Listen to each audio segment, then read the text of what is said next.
భక్తి టీవీ ప్రేక్షకులకు నమస్కారం. ఆధ్యాత్మిక సుధాసాగరం ప్రత్యేక ధర్మ సందేహాలు కార్యక్రమానికి స్వాగతం. మహాశివుడు ఓం నమః శివాయ అనే పంచాక్షరి నామం జపించినా, చెంబడు నీళ్లు పోసినా, 3 ఆకులతో కూడిన దళాన్ని ఆయన మీద వేసినా ఇట్టే కరిగిపోతాడు, మనందరినీ కరుణిస్తాడు. ప్రేక్షకులందరూ మరి ఎన్నో ఈమెయిల్స్, లెటర్స్ రాశారు.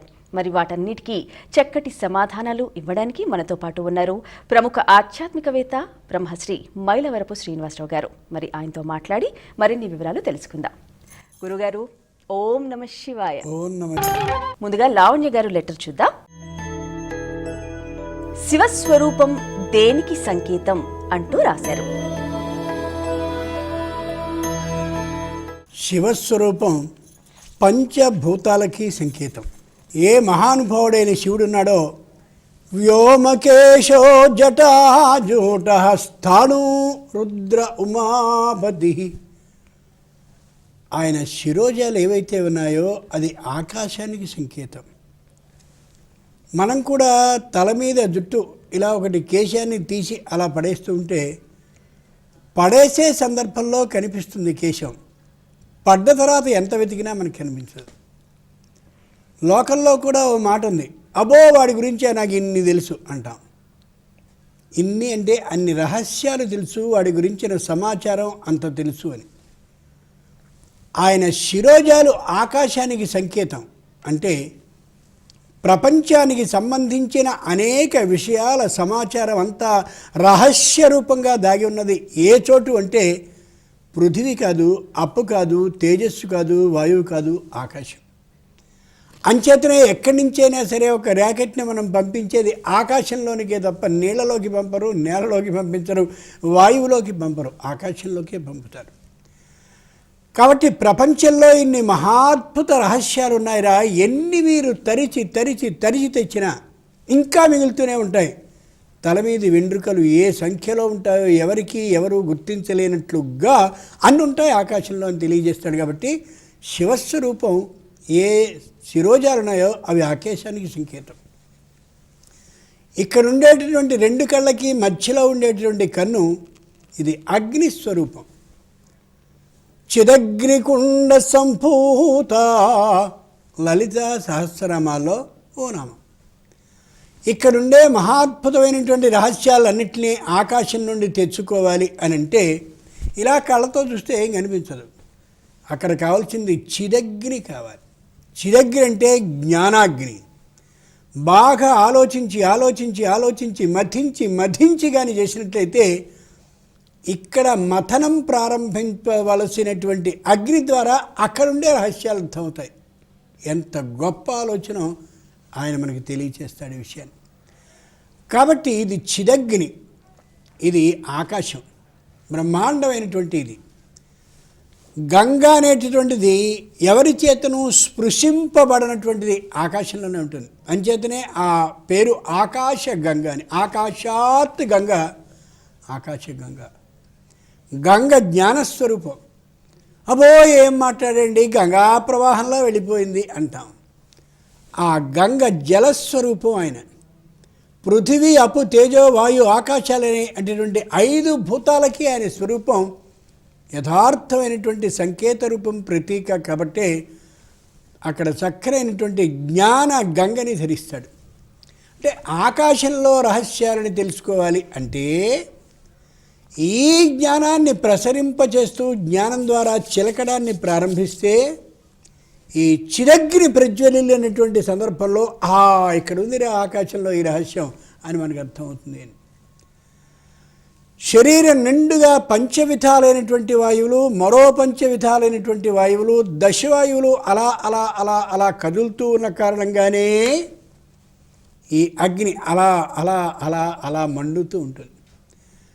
అగ్ని బ్రహ్మాండంగా వెలిగించేసి 4 వైపులా పైన కూడా అలా మూసేస్తే వెంటనే చప్ప చల్లారిపోతుంది, ఏమీ చేయలేదు. అంచేత ఈ అగ్నిని బాగా ప్రజ్వరిల్ల చేయగలిగిన శక్తి 5 మొత్తం దశవిధ వాయువులకి ఉంది. ఆ దశవిధ వాయువుల్ని ఆయన పూర్తిగా శరీరంగా ధరించి దీని ద్వారా అగ్నిని ప్రజ్వలిల్ల చేసి, ప్రజ్వలిన అగ్ని ద్వారా పైనుండేటటువంటి జ్ఞానాన్ని మథించి తద్వారా ఆ ఆకాశంలో ఉండే రహస్యాల్ని మనకి తెలుసుకునే అవకాశాన్ని ఇస్తున్నటువంటి అద్భుతమైనటువంటి మూర్తి.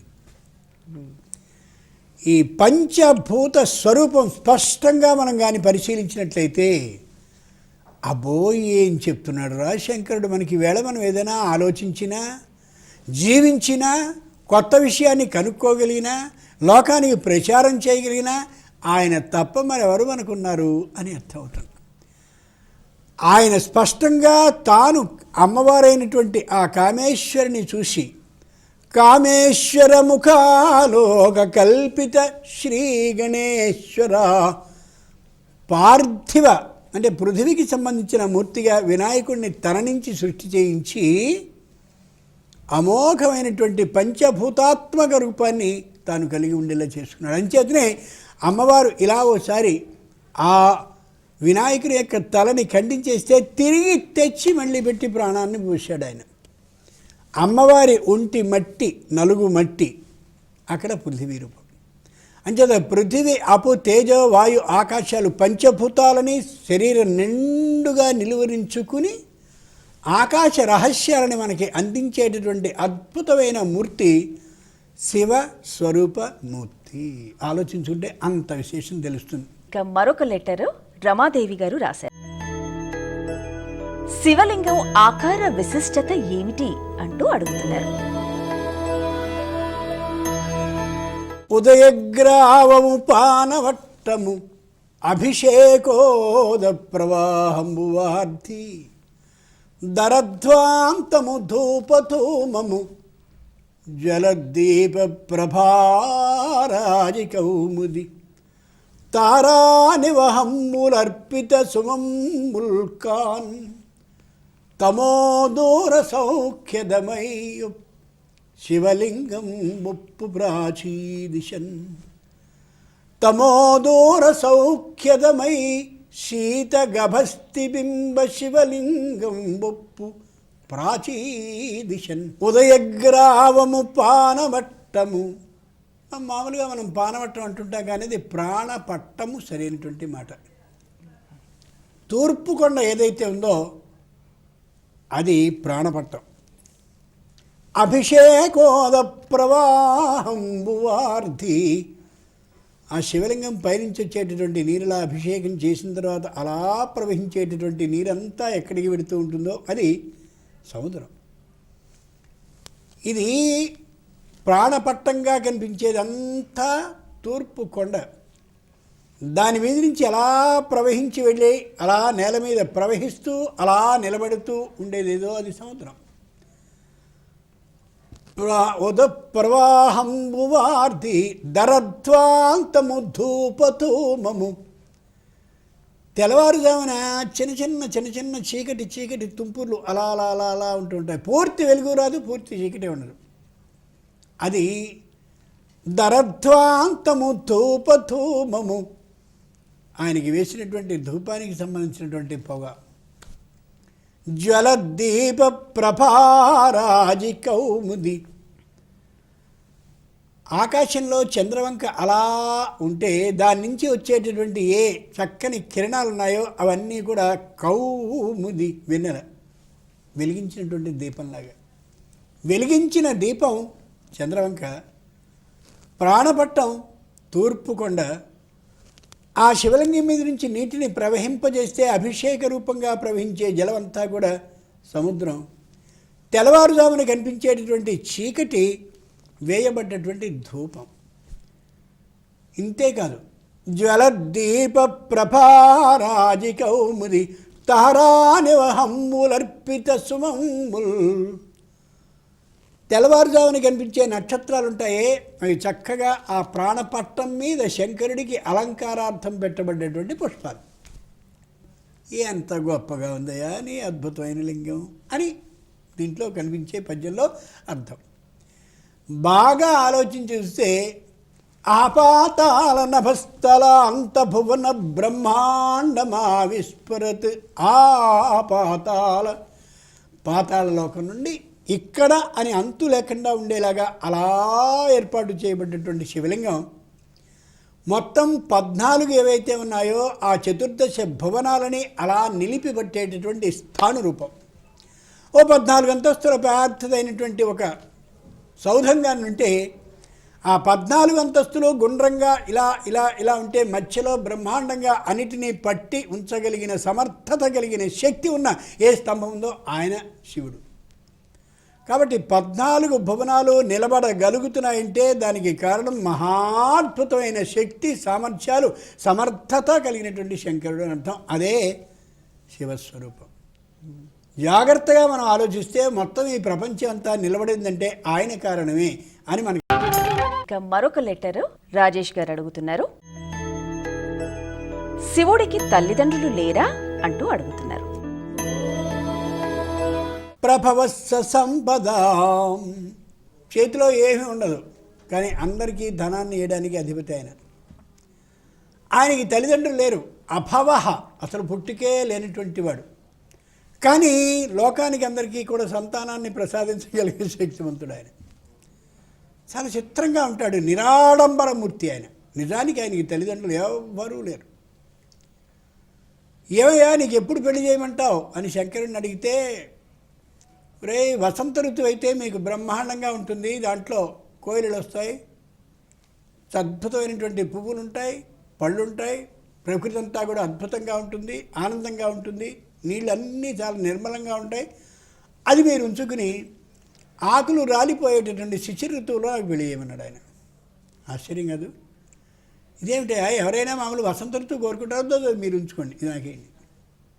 శిశిర ఋతువుని తీసుకుంటాడు, తీసుకుని రాబోయేటటువంటి వసంత ఋతువుకి కావలసినటువంటి ఏర్పాట్లను చేస్తాడు ఆయన.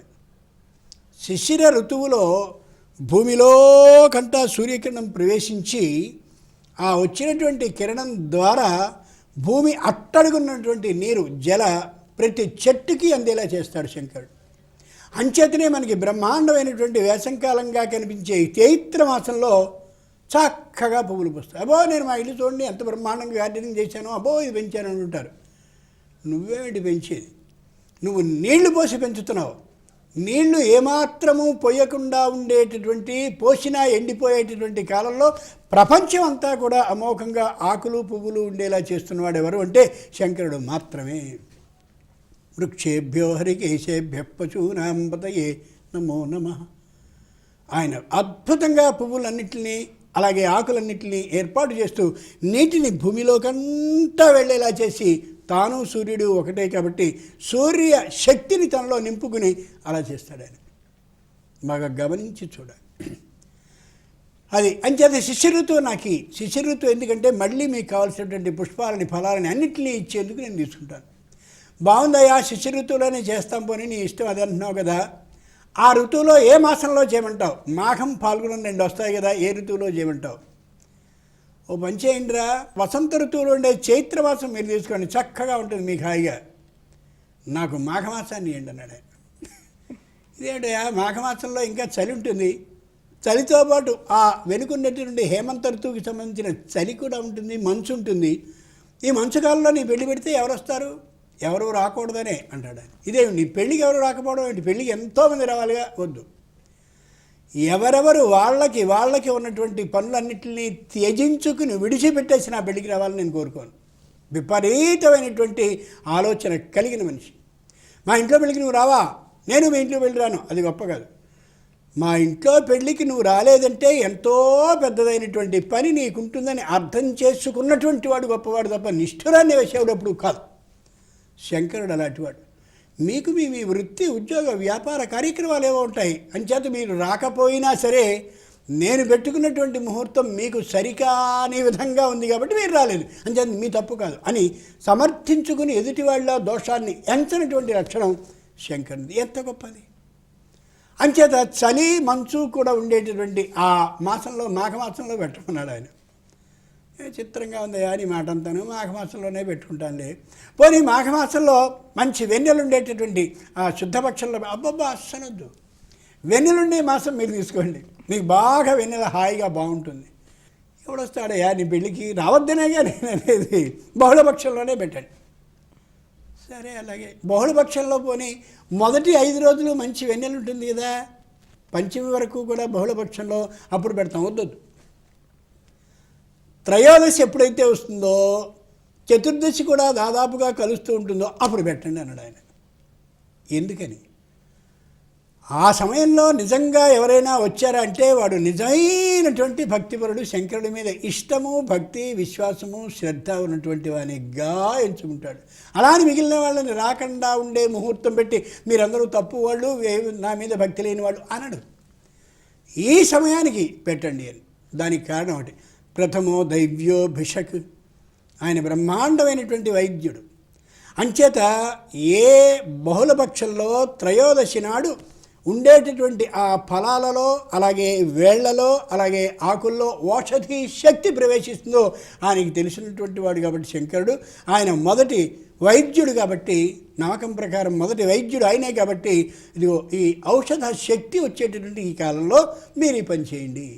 ఎంత గొప్ప ఆలోచన! మన కోసం బతికేటటువంటి వాడు లోకంలో ఎవరున్నారు? మన కోసమే ఆయన మనని జీవింపచేయడం కోసమే దైవ స్వరూపంగా ఈ లోకానికి వచ్చినటువంటి వాడు శంకరుడు. సరేనయ్యా, అలాగే ఏర్పాటు చేస్తాం, తెల్లవారుజామునే ఏర్పాటు చేస్తాం. ఏమేం పట్టమంటావు? చందనం మీరు తీసుకోండి, మంచి గంధం, సువాసనగా ఉంటుంది. నాకు మాత్రం విభూతిని రాయండి ఒంటి నిండా. మరి మీ ఆవిడ ఒప్పుకుంటుందో ఒప్పుకోదో? ఆవిడ సంపూర్ణమైనటువంటి ఇష్టం నా ఎందుకు కలిగింది కాబట్టి నేనేం చెప్తే ఆవిడ అదే చేస్తుంది, ఆవిడ ఏం చెప్తే నేను అదే చేస్తాను. మా ఇద్దరికీ ఏ విధమైనటువంటి భేదం ఏ విషయంలోనూ లేదన్నాడు. శంకరుడి ద్వారా నేర్చుకోవలసింది ఏమిటి అని అంటే, భార్యాభర్తలు ఇద్దరూ ఒకే ఇష్టాన్ని, ఇద్దరి ఇష్టంగా కలిసి ఉండేవాళ్ళుగా ఉండాలి అని. అంచేతనే అర్ధ నారీ ఈశ్వర రూపంతో ఆయన ఉంటాడు. తల నుండి కాలి వరకు సమానమైనటువంటి రూపంతో పార్వతీ పరమేశ్వరులు ఉంటారు. తలతో ఆలోచన చేస్తాం, కాలితో ఆచరణ చేయడానికి అడుగు ముందు వేస్తాం. కాబట్టి ఆలోచన దగ్గర నుంచి ఏ పని చేయడానికైనా ఆచరణ వరకు మీ ఇద్దరమే తప్ప మూడో మనిషిని రానియకుండా చేస్తాం. మీరు కూడా మీ సంసారాలు బాగుపడాలంటే అలా చేసుకోండి, మీ ఇద్దరు మాత్రమే అనుకోండి తప్ప పక్కింటి ఆవిడనో, ఎదురింటి ఆవిడనో, వెనకింటి ఆవిడనో తీసుకొస్తే మొత్తం ధ్వంసం చేసి పెడతారని చెప్తున్నాడు శంకరుడు. ఎంత గొప్ప అన్యోన్య దాంపత్యానికి స్ఫూర్తి ఆ ఇద్దరు, మనం ఆలోచించాలి. అంత గొప్పదైనటువంటి వ్యక్తి. సరేనయ్యా, మరి పుష్పాలు ఏమి అలంకరించమంటావు? అయ్యో జిల్లేడు పువ్వులు బ్రహ్మాండం. మనం అనుకుంటాం జిల్లేడు చాలా తక్కువ, అది కళ్ళకి ఇదేదో ఇబ్బంది కలిగిస్తుంది ఆ పాలు తగిలితే. జిల్లేడు పువ్వులు, జిల్లేడు ఆకులు మనం వెళ్ళినటువంటి రథసప్తమి రోజున మనం చూసాం. జిల్లేడు ఆకుని నువ్వుల నూనె అలా రాసి అలా నిప్పుల మీద కాల్చి దాంతో కానీ కాపడం పెట్టుకున్నట్టయితే అలా బొబ్బలు, వాపులు ఖచ్చితంగా తగ్గిపోతాయి. ఎంత గొప్ప ఆలోచన అది. అలాగే జిల్లేడుకాయల్ని బాగా ఎండబెట్టేసి దాన్ని పొడిగా కొట్టుకుని, ఆ కొట్టినటువంటి పొడిని కూడా ఎక్కడైనా సరే మనకి సెగ్గడ్డలని వస్తాయి, వచ్చినటువంటి వాటికి చక్కగా వెన్నతో కలిపి అలా పెట్టినట్టయితే ఒక్క రోజులో చితికిపోతాయి. ఇన్ని అద్భుతమైనటువంటి విశేషాలన్నీ కూడా దాంట్లో వైద్య రహస్యాలని చెప్పగలిగిన, చెప్పిన ఉత్తముడు ఆయన. అవే జిల్లేడు పూలతో చేసుకుంటాటండి. గరిక అద్భుతమైనటువంటిది. గరిక చాలా చాలా ఆరోగ్యానికి, అజీర్ణ వ్యాధుల్ని తొలగించగలిగినటువంటి అద్భుతమైనటువంటి ఔషధం. అది మామూలుది కాదు.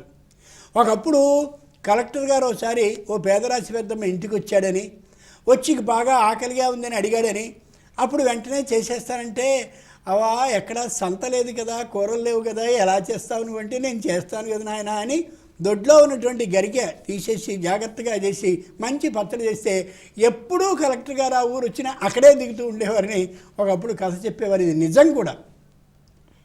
చేయగలిగిన శక్తి అంటూ ఉన్నట్టయితే స్త్రీ ఏ పదార్థంతోనైనా చక్కని రుచికరమైన ఆహారాన్ని చేయగలదు. తెలుగులో సామెత ఉందిగా, జుట్టుంటే కొప్పు ఎలా కావలిస్తే అలా పెట్టగలుగుతున్నాను, అదే లేకపోతే ఏం చేస్తుంది? ఇంచేత శంకరుడు చక్కనైనటువంటి వైద్యుడు, లోకంలో అందరికీ ఆయుష్ ప్రమాణాన్ని పెంచాలనుకుంటూ ఉండేవాడు. తన ద్వారా అనేకమైనటువంటి రహస్యాల్ని తెలియజేస్తూ అన్యోన్య దాంపత్యం వల్ల ఆయుష్యం పెరుగుతుంది నీకు అని చెప్పేవాడు. దాంపత్యం సుఖంగా లేకపోయినట్టయితే తొందరగా మరణిస్తావనే యథార్థాన్ని కూడా చెప్పేటటువంటి వాడు. నిరాడంబరమూర్తి ఆయన. అంతటి గొప్ప స్వరూపం కలిగినటువంటి ఆయనకి తల్లిదండ్రులు లేకపోతే ఏమిటి? తల్లిదండ్రులు ఉండాల్సిన అవసరమే లేదు. తానే తండ్రి, తానే తల్లి. రాధేశ్యామ్ గారు ఒక లెటర్ రాశారు. శివుడు అడిగినంతనే వరాలు ఇస్తాడా? ఖచ్చితంగా అడిగిన వెంటనే వరాలు ఇచ్చేవాడు శంకరుడు మాత్రమే మాత్రమే మాత్రమే. విష్ణువుని గాని అడిగితే అలా నాకు విష్ణు ద్వేషం లేదు, పూర్తి శైవుణ్ణి అని కాదు. బాగా ఆలోచించాలి. ఆ జబ్బు నాకు లేదు. శివ విష్ణు భేదాన్ని చూపించే జబ్బు నాకు లేదు, ఉండదు కూడా. గజ అనే పేరు కలిగిన అసురుడు ఉన్నాడు. వాడు బాగా తపస్సు చేశాడు. తపస్సు చేసరికి శంకరుడు ఆలోచించాడు, నేను అతడి తపస్సు స్థాయిని పరిశీలించాలి అని. నేను అతడు చేసిన తపశ్శక్తి స్థాయి ప్రకారం ప్రత్యక్షం కావాల్సిన స్థాయి తపస్సు చేశాడా అని చూశాడు. ఖచ్చితంగా చేశాడు. అంతే, వెళ్తానన్నాడు. అంతే, ప్రత్యక్షమయ్యాడు. ప్రత్యక్షమైన తర్వాత వాడు నమస్కరించి నాకు ఒక కోరిక కావాలి అన్నాడు. ఏమిటి వరం కావాలో కోరుకో. వీడు వరాన్ని అడిగితే ఇయ్యగలిగినటువంటి స్థాయి తపశ్శక్తినే కలిగి ఉన్నాడా అని ఆలోచించాడు. ఉంది. నువ్వు ఆత్మలింగ రూపంగా నా బొద్దలో ఉండిపోవాలి అని అన్నాడు. పరిశీలించాడు.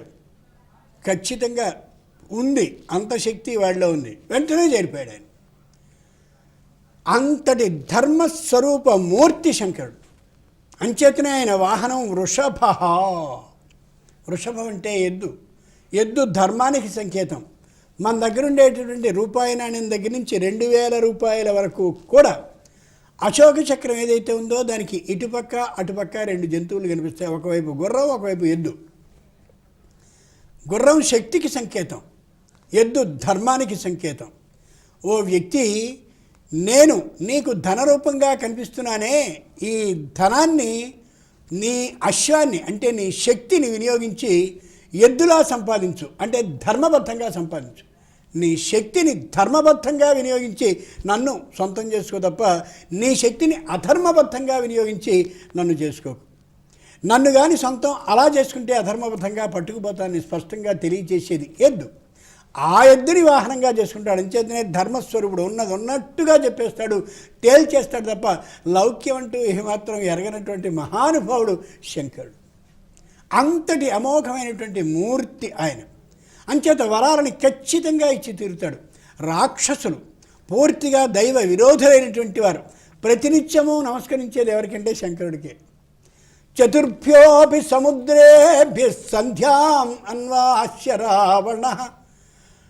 తూర్పు, దక్షిణ, పశ్చిమ, ఉత్తర దిక్ సముద్రాలు ఏవైతే ఉన్నాయో అక్కడి నుంచి నదిని, సముద్రపు జలాన్ని తెచ్చి ఒడ్డు నుండేటటువంటి ఇసుకతో చక్కరైనటువంటి మట్టి కలిపి సైకతలింగాన్ని ఏర్పాటు చేసి ప్రతినిత్యం రావణాసుడు అభిషేకాన్ని, మహాన్యాసపూర్వక ఏకాదశుద్రాభిషేకాన్ని చేస్తే తప్ప పచ్చి గంగని ముట్టేవాడు కాదు. లంకానగర ద్వారా తలుపుల్ని తెరవనిచ్చేవాడు కాదు.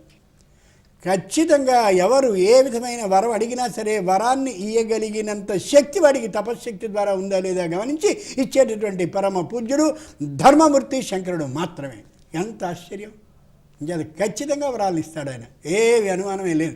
భస్మ అనే పేరు కలిగిన అసురుడు తపస్సు చేసి నాకు ఈ వరం కావాలి, ఏం కావాలి, నెత్తి మీద ఎవరి నెత్తి మీద చేయబెడితే వెంటనే వాడు భస్మం అయిపోవాలి. ఓ ఇచ్చేశాను.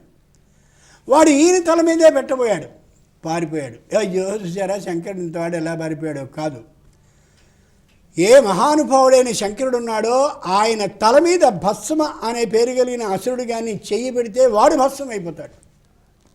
మనకి కరెంట్లో 1000 వోల్టుల కరెంట్ వచ్చేటటువంటి దాని దగ్గర ఏదో 20, 30 లేకపోతే 500 ఉన్నది అనుకోండి, ఇది కానీ దాని ముందు పెడితే ఇది మాడిపోతుంది మొత్తం. అలా శంకరుడు యొక్క శక్తి ఎక్కువ. ఈ భస్మ అనే పేరు కలిగినటువంటి వాడికి ఉన్న శక్తి శంకరుని ద్వారా సంక్రమించింది. అందుకు పారిపోయాడు తప్ప భయంతో ఏమాత్రము కానే కాదు. అంతటి అమోఘమైన శక్తివంతుడు శంకరుడు. ప్రేక్షకులు అడిగిన ఎన్నో ప్రశ్నలకి సవివరంగా సమాధానాలు చెప్పినందుకు ధన్యవాదాలు గురుగారు.